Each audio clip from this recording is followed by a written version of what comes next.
नमस्कार दोस्तों, मैं हूं आपका मित्र सर्वमित्र और द मसला में मसला ये है कि हरियाणा में बड़ा शराब घोटाला हुआ है और इसको गृह मंत्री अनिल विज साहब भी मान रहे हैं। अनिल विज ने कहा है कि ये एक बड़ा मामला है और इसकी जांच की जाएगी। एफआईआर दर्ज की गई है, एसआईटी बनाई जा रही है जो इस पूरे मामले की जांच करेगी और इसमें कोई भी छोटा या बड़ा जो भी इसमें शामिल होगा उसको बख्शा नहीं जाएगा। वो खुद इस पूरे मामले पर नजर रखे हुए हैं।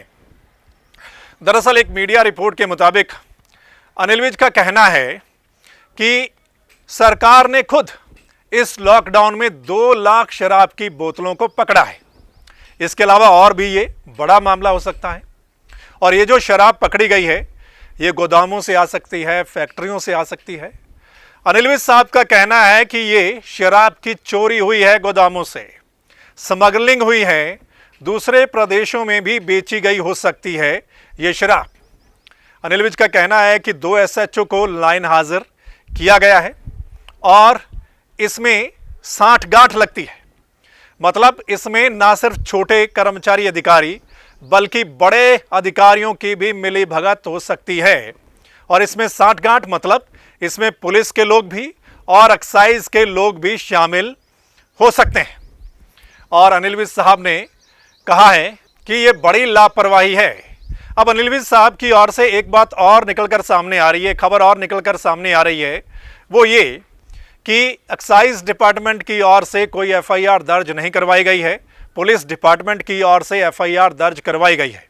अब क्या है कि हरियाणा के 3 जगहों से ये खबरें आ रही हैं और ये उड़ती उड़ती खबर आपके पास पहुंच गई होगी।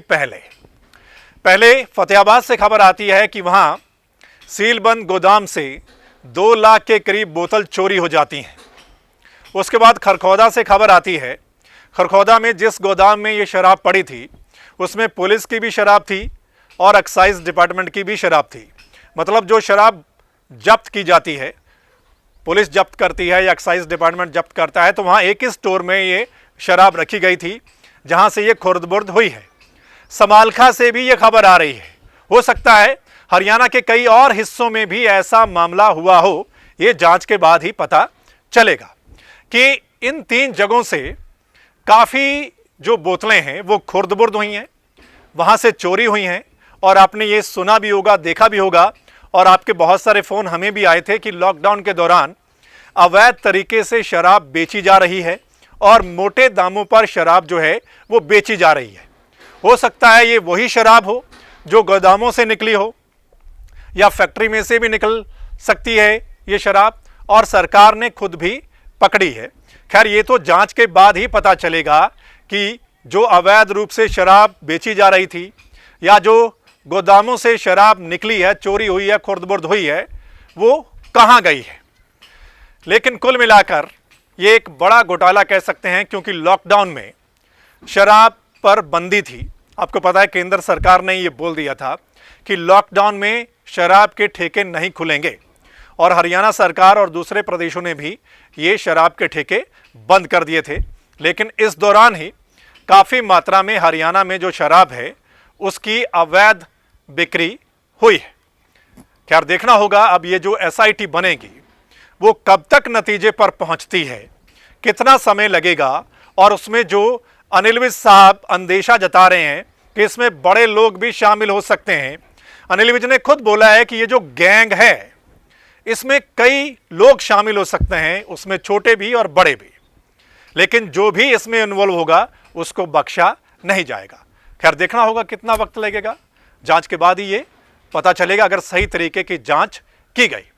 लेकिन कुल मिलाकर ये जो नई सरकार बनी है, गठबंधन की सरकार बनी है हरियाणा में, 6 महीने हुए हैं तकरीबन इस सरकार को बने हुए और 3 घोटाले सामने आ चुके हैं। एक धान घोटाला सामने आता है, धान और राइस मिल का जो घोटाला सामने आता है, बड़ी आवाज़ उस समय भी उठी थी कि ये बहुत बड़ा घोटाला है और सरकार ने खुद उसकी जांच करवाई थी। वो खैर पता नहीं चला कि उसका क्या कुछ हुआ।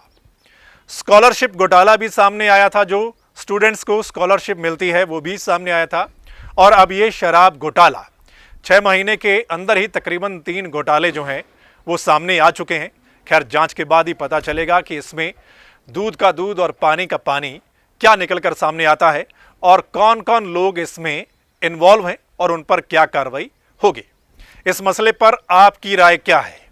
आप क्या सोचते हैं इस शराब घोटाले पर? और जैसा अनिल विज बोल रहे हैं, आप अपनी राय कमेंट के माध्यम से हमें जरूर लिखकर भेजिएगा। और इस वीडियो को अगर आप द मसला के यूट्यूब चैनल पर देख रहे हैं तो यूट्यूब चैनल पर नीचे सब्सक्राइब लिखा हुआ आ रहा होगा, उसको दबाना है। बेल दिखाई दे रही होगी, उसको दबा देना है। और अगर आप फेसबुक पेज पर देख रहे हैं तो फेसबुक पेज को लाइक करना है।